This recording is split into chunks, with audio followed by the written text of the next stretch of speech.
संध्याकाळचं ते गुलाबी ऊन जणू आकाशाने हळूच रंग उधळले होते.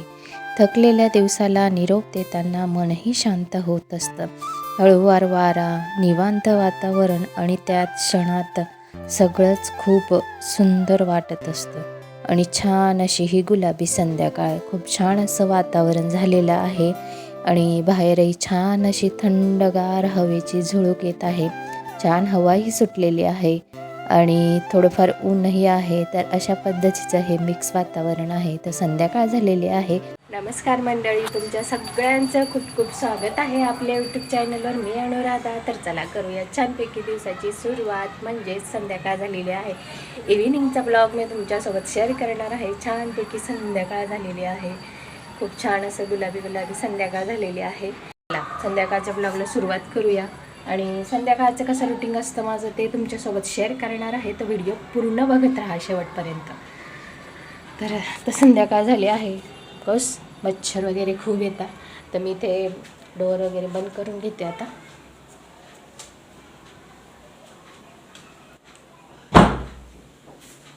दरवाजे वगैरे बंद केले आणि जाळी वगैरे लावून घेतली. लाईट्स वगैरे ऑन केलेले आहेत. तर चला पुढे काय काय होणार, कसं होणार तुमच्यासोबत शेअर करणार आहे. तर व्हिडिओ बघत राहा पूर्ण. तर संध्याकाळ झालेली आहे. तर सगळ्यात आधी इथे दिवाबत्ती वगैरे करून घेते मी आता. तर संध्याकाळ झाली. संध्याकाळचं आपलं काम असतं दिवा वगैरे लावणं, हे सगळं करणं. पण त्याच्या आधी म्हटलं चला पाट वगैरे मांडून घेऊया. आणि आज काय आहे हे मी तुम्हाला सांगणार आहे. आज छोटीशी अशी पूजा करणार आहे. तर सकाळीच करणार होती, पण म्हटलं चला आपण नेहमी संध्याकाळच्या टायमाला पूजा करत असतो, तर म्हणून संध्याकाळच्या टायमालाच इथे पूजा वगैरे छोटीशी अशी मांडून छानपैकी पूजा करून घेणार आहे मी इथे. आणि तेच पाट वगैरे मी इथे मांडून घेतलेलं आहे आधी. पण आधी संध्याकाळ झाली आहे आता. आणि मग सुरू झाली ती संध्याकाळची रोजची आपली संध्याकाळची जी पूजा असते ती. तर तुळशीपाशी दिवा लावून घेणार आहे. त्याच्यानंतर सगळ्यात आधी इथे दाराच्या बाहेर दिवा वगैरे लावून घेणार आहे मी. घरात अशा पद्धतीने संध्याकाळची दिवाबत्ती वगैरे झाली ना, तर घरात अगदी सकारात्मक असं वातावरण निर्माण होत असतं आणि छान पॉझिटिव्हिटी पसरत असते. असं दिवा नुसता तुम्ही लावला ना तरीसुद्धा घरात छान असं वातावरण निर्माण होतं. अगदी म्हणजे छान असं वेगळंच वातावरण फील होतं आपल्याला. तुम्ही नक्की करून बघा, तुम्हाला जाणवेल ते. आणि प्रत्येकजण करतही असेल, प्रत्येकाला माहीतही असेल. तर तुळशीजवळ छान दिवा वगैरे लावून घेते आणि छानपैकी अशा पद्धतीने लावलं ना तर वातावरण छान मस्त असं होऊन जातं. तर तुळशी गॅलरीत ठेवलेली आहे, तिथे हा दिवा ठेवून घेते मी आता. संध्याकाळ झाली म्हणजे देवाजवळ दिवा लावणे, संध्याकाळी दारामध्ये दिवा लावणे आणि तुळशीजवळ दिवा लावणे, हे संध्याकाळी प्रत्येकाच्या घरात हे संध्यापूजन होतच असेल. आणि ह्याच्याने छानपैकी असं प्रसन्न असं वातावरण होऊन जातं. तर देवाजवळही दिवा लावून घेणार आहे मी इथे आता. आणि पूजेचं ताटही म्हणजे पाटही मी इथे मांडून घेतलेलं आहे. तर देवाची आरती वगैरे करून घेते आधी आणि नंतर जी पूजा करायची आहे ती करून घेणार आहे मी. तर संध्याकाळी अशा पद्धतीने रोज 2 ते 3 ठिकाणी मी दिवा वगैरे लावत असते आणि छान असं वातावरण होऊन जातं. तर संध्याकाळची ही इथूनच सुरुवात असते सगळ्यात आधी. त्याच्या आधी तर मग चाललेलं असतं थोडंफार काही घरातली जी असेल थोडंफार कामं वरवरची, नाही तर मग म्हणा थोडंफार रेस्ट करणं, थोडंफार मोबाईल वगैरे बघणं. दुपारूनच थोडाफार टाईम भेटतो तर त्याप्रमाणे असतं हे. तर इथे पाट वगैरे मांडून घेतला होता. देवाची जी दिवा वगैरे लावून घेतलेला आहे, पूजा करून घेतलेली आहे.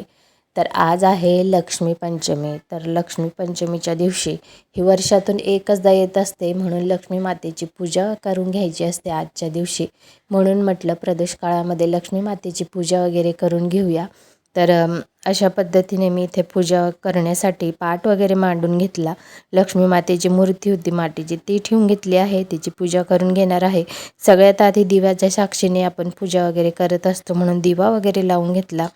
तर हा खास असा दिवस होता आज लक्ष्मीपंचमीचा, म्हणून लक्ष्मी मातेची पूजा मी इथे करून घेत आहे.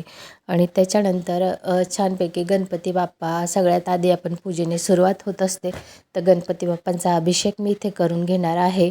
तर गणपती बाप्पांचा मंत्र वगैरे म्हणायचा आहे. कोणतीही पूजेची आपण सुरुवात करत असतो ना, तर गणपती बाप्पांशिवाय कोणत्याही पूजेची सुरुवात ही होत नसते. तर गणपती बाप्पांची पूजा मी इथे करून घेत आहे. त्याच्यावर लाल कुंकवाचं जे पाणी होतं त्याच्याने अभिषेक करून घेतला. नंतर दुधाने अभिषेक करून घेतला आणि गणपती बाप्पांचा मंत्र म्हणत म्हणत मी ओम गणपताय नमः अशा पद्धतीने बाप्पांची अभिषेक वगैरे करून घेतला आहे. त्यांना स्थापन करून घेणार आहे पाटावर. त्याच्यानंतर विष्णू भगवानांची सुद्धा अभिषेक करून घेणार आहे मी इथे. जिथे विष्णू भगवान असतात तिथे माता लक्ष्मी असते, म्हणून विष्णू भगवानसुद्धा आहेत माझ्याकडे, त्यांचीसुद्धा मी अभिषेक करून घेणार आहे. त्याच्यानंतर त्यांचीही स्थापना करणार आहे. मी जोडीनेच कधीही लक्ष्मी माता आणि विष्णू भगवान यांची पूजा करत असते. तर हळदीचं जे पाणी होतं हळदीच्या याच्याने त्यांचा आधी अभिषेक करून घेतला, नंतर दुधाने करून घेणार आहे. तर तेच परत की आपण कोणत्याही देवाचा अभिषेक करताना देवाचा मंत्र जप वगैरे करणं हे अत्यंत जरुरी असतं.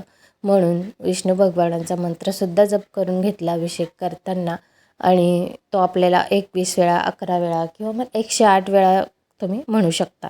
अशा पद्धतीने करून घ्यायचं आहे. स्वच्छ कपड्याने पुसून घेतलं आणि त्यांनासुद्धा पाटावर स्थापना केलेली आहे. त्याच्यानंतर इथे लक्ष्मी मातेची पूजा अभिषेक करून घेणार आहे मी. इथे लक्ष्मी मातासुद्धा आहे, तर मग लक्ष्मी मातेचा अभिषेकसुद्धा मी इथे करून घेणार आहे. लक्ष्मी मातेचा अभिषेक इथे मी जसं आता कुंकवाचं पाणी करून घेतलेलं होतं तर त्याच्याने करून घ्यायचं आहे. तुमच्याकडे चंदनाचं असेल चंदनाच्या पाण्याने करायचं आहे. अत्तरचं पाणी असतं. भरपूर आपल्याला जर विचार केला ना, म्हणजे विचार करण्याची आपली क्षमता संपून जाईल. पण इतके प्रकार असतात की तुम्ही कोणत्या पद्धतीने, तुम्ही सगळ्या पद्धतीने अभिषेक वगैरे करू शकता. प्रत्येक देवाचं जे काही असेल त्या पद्धतीने तुम्ही करू शकता. खूप काय काय असतं, पण आपण किती मनाने करतोय ना हे महत्त्वाचं असतं. खास तर दूध आणि पंचामृताने तुम्ही स्नान घाला, त्यांचं अभिषेक करा, हे खूप महत्त्वाचं आहे. ह्या 2 गोष्टी तर इथे मी करून घेतलेला आहे. त्याच्यानंतर लक्ष्मी मातेचा मंत्र म्हणत म्हणत इथे लक्ष्मी मातेचा अभिषेक करून घेतलेला आहे आणि छानपैकी पाण्याने स्वच्छ करून कपड्याने पुसून त्यांची छान स्थापना करून घेणार आहे मी इथे आणि पूजा करून घेतलेली आहे. त्याच्यानंतर इथे कवड्या माझ्या घरी स्थापन केलेल्या आहेत, त्यांची पूजा करून घेतली आहे. त्यांनाही स्नान घालून घेतलं, अभिषेक करून घेतला. त्याच्यानंतर त्यांची स्थापना इथे पाटावर मांडून मी परत पूजा वगैरे करून घेणार आहे. अशा पद्धतीने लक्ष्मी पंचमी आहे आज, तर लक्ष्मी पंचमीच्या दिवशी अशा पद्धतीने सगळी पूजा वगैरे केली जाते. म्हणतात लक्ष्मी पंचमीची कथा माझ्या ऐकण्यात आहे की लक्ष्मी माता जेव्हा स्वर्गातून म्हणा किंवा मग ह्या धर्तीवरून स्वर्गातून जेव्हा क्षीरसागरामध्ये परत गेल्या होत्या काही कारणास्तव कोणत्या तरी गोष्टीवरून, तर त्यांना वापस आणण्यासाठी जेव्हा इंद्रदेवाने खूप तपस्या केली, खूप काय काय व्रत, खूप अवघड व्रत वगैरे केले, कठीण व्रत केले. त्याच्यानंतर त्यांना बघून देवांनी सुद्धा खूप कठीण व्रत केले, खूप तपस्या केली, दैत्यांनीसुद्धा केलं, खूप कठीण व्रत केलं आणि त्याच्यानंतर लक्ष्मी माता क्षीरसागरामधून इथे परत आलेल्या होत्या. तो दिवस म्हणजे लक्ष्मी पंचमी. म्हणून लक्ष्मी पंचमी क्षीरसागरातून आजच्या दिवशी परत आल्या होत्या आणि या धर्तीवर अवतरित झाल्या. त्या परत आल्या, त्यांनी विष्णू भगवानांशी लग्न वगैरे केलं. हाच तो दिवस होता, म्हणून आजच्या दिवशी लक्ष्मी मातेची पूजा केलेली खूप चांगलं असतं असं म्हणतात. म्हणून म्हटलं चला आजच्या दिवशी मुहूर्त गाठूया आणि छान पूजा वगैरे करूया. आजच्या दिवशी मंत्र जप वगैरे करणं हे सगळ्यात महत्त्वाचं आहे. लक्ष्मी मातेचा मंत्र आहे तो बीज मंत्र, तो आपल्याला जपून घ्यायचा आहे. सगळ्या गोष्टींची मी इथे पूजा वगैरे करून घेतली आहे.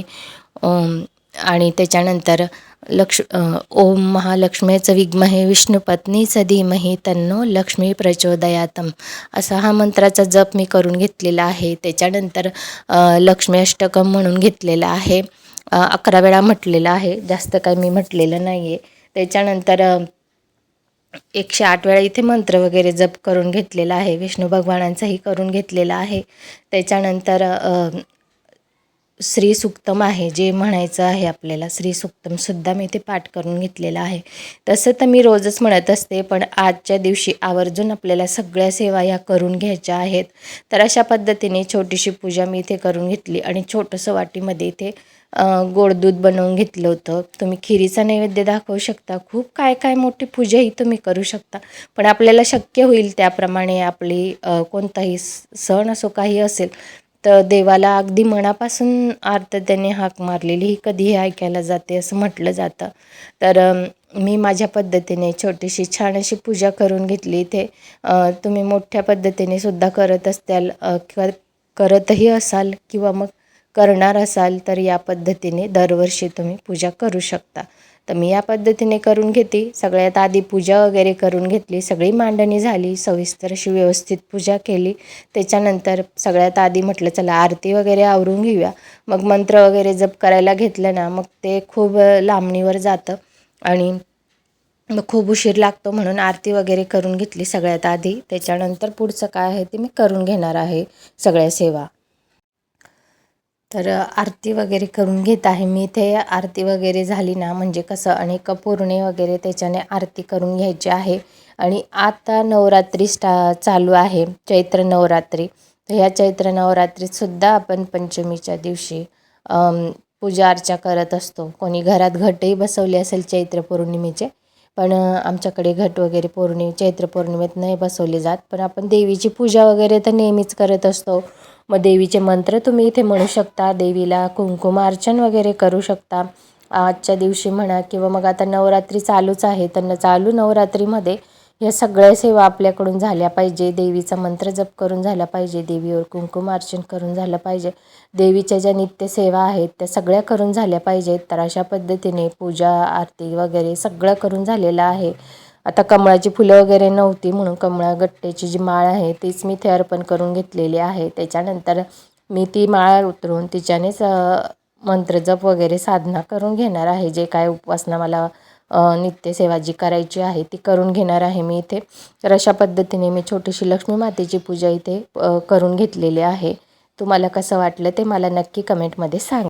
तर संध्याकाळचं हे रुटीन होतं माझं. तर आता मी जे कालच्या दिवशी जे छानपैकी सरबतची रेसिपी तुम्हाला शेअर करणार होती तीसुद्धा मी इथे पुढे जॉईन करत आहे. छानपैकी बडीशोपेचं सरबत कसं बनवायचं हे तुमच्यासोबत शेअर करणार आहे. कडक उन्हाळ्यामध्ये अगदी उपयुक्त असं बडीशोपेचं सरबत. तर चला बघून घेऊया. बडीशोपचं सरबत कसं बनवायचं ते मी तुम्हाला दाखवणार आहे. आणि छान असं त्याचं प्रीमिक्स बनवून ठेवायचं की आपल्याला ते झटपट अगदी 1 ते 2 मिनिटात आपलं सरबत रेडी होतं. तर चला बघून घेऊया कसं बनवायचं आहे ते. तर सगळ्यात आधी आपल्याला इथे अगदी कमी साहित्य लागतं, काही त्याला जास्त लागत नाही. इथे आपण बडीशोप घेतलेली आहे, हे बघा. तर तुम्हाला छान अशी ताजी आणि हिरवी बडीशोप भेटली तर ती अगदी म्हणजे चालेल. पण मला एकदम अशी ताजी आणि हिरवी नाही भेटली तर आपली जी नेहमी भेटते मार्केटला जी आहे ती आहे, थोडा जास्त म्हणजे डार्क हिरवा कलर नाही आहे तिचा, तर अशा प्रकारे आहे ती. पण चालतं, ती नाही भेटली तरी ही अशी आपली नेहमीची नॉर्मलची भेटली तरीही चालेल. आणि त्याच्यासोबत आपण घेतलेली आहे इथे साखर, खडी साखर घेतलेली आहे. ही अगदी थंडी असते आणि जी मोठी येते ना त्याला मिश्री पण म्हणतात, ती मोठीसुद्धा तुम्ही घेऊ शकता. किंवा मग ही साखर घेण्यापेक्षा कोणतंही सरबत किंवा काही बनवायचं असेल तर तुम्ही ही खडी साखर यूज करू शकता. तर ती आपल्याला समप्रमाणात घ्यायचे दोघं. तर 1 वाटी इथे बडीशोप घेतलेली आहे, तर 1 वाटी इथे साखर, म्हणजे 1 वाटी म्हणजे ही फुल मोठी वाटी आहे, थोडी कमी सपाट वाटी दोघं मीने घेतलेले आहेत. तर त्याच्यामध्ये आपल्याला थोडं फ्लेवर तुम्हाला जर आवडत असेल तर तुम्ही त्याच्यामध्ये हे एलची टाकू शकता. हे बघा 4 ते 5 एलची फक्त मीने घेतलेली आहे, कारण आपण बडीशोपचं बनवतो आहे तर आपल्याला बडीशोपचाच फ्लेवर पाहिजे आहे सरबतमध्ये. तर अगदी कमी साहित्य आहे. आता हे आपल्याला तिघं वस्तू मिक्सरमध्ये अगदी बारीक पावडर बनवून घ्यायची, ह्या तिघांची. हे एलची पण याच्यात टाकून पावडर बनवून घ्यायची. आणि इथे नंतर आपल्याला सब्जा लागणार आहे. हे बघा 1 ते 1.5 चमचा मी टाकलं आणि छान असे ते फुलून गेले. अगदी 1 मिनिटात तयार होतात ते पाण्यात टाकलं की. तर हे आपल्याला नंतर लागणार आहे. आधी आपण ही पावडर बनवून घेऊयाची. तर बडीशोप टाकून घ्यायची, सगळं एकत्र टाकून घ्यायचं आहे. एलची घ्यायची आणि साखर टाकून घ्यायची. हे बघा अशी पावडर करून घेतलेली याची. नाही गाळलं तरीही चालतं, पण आपण याला थोडंसं गाळून घेऊया. गाळून घ्यायचं याला, म्हणजे काही जे अगदीच जाड राहिले असेल तर ते आपल्याला परत ग्राइंड करता येईल. तर अशी कोणतीही तुमच्याकडे गाळणी वगैरे असेल कशानेही तुम्ही गाळून घेऊ शकता, आणि नाही गाळलं तरीही चालेल.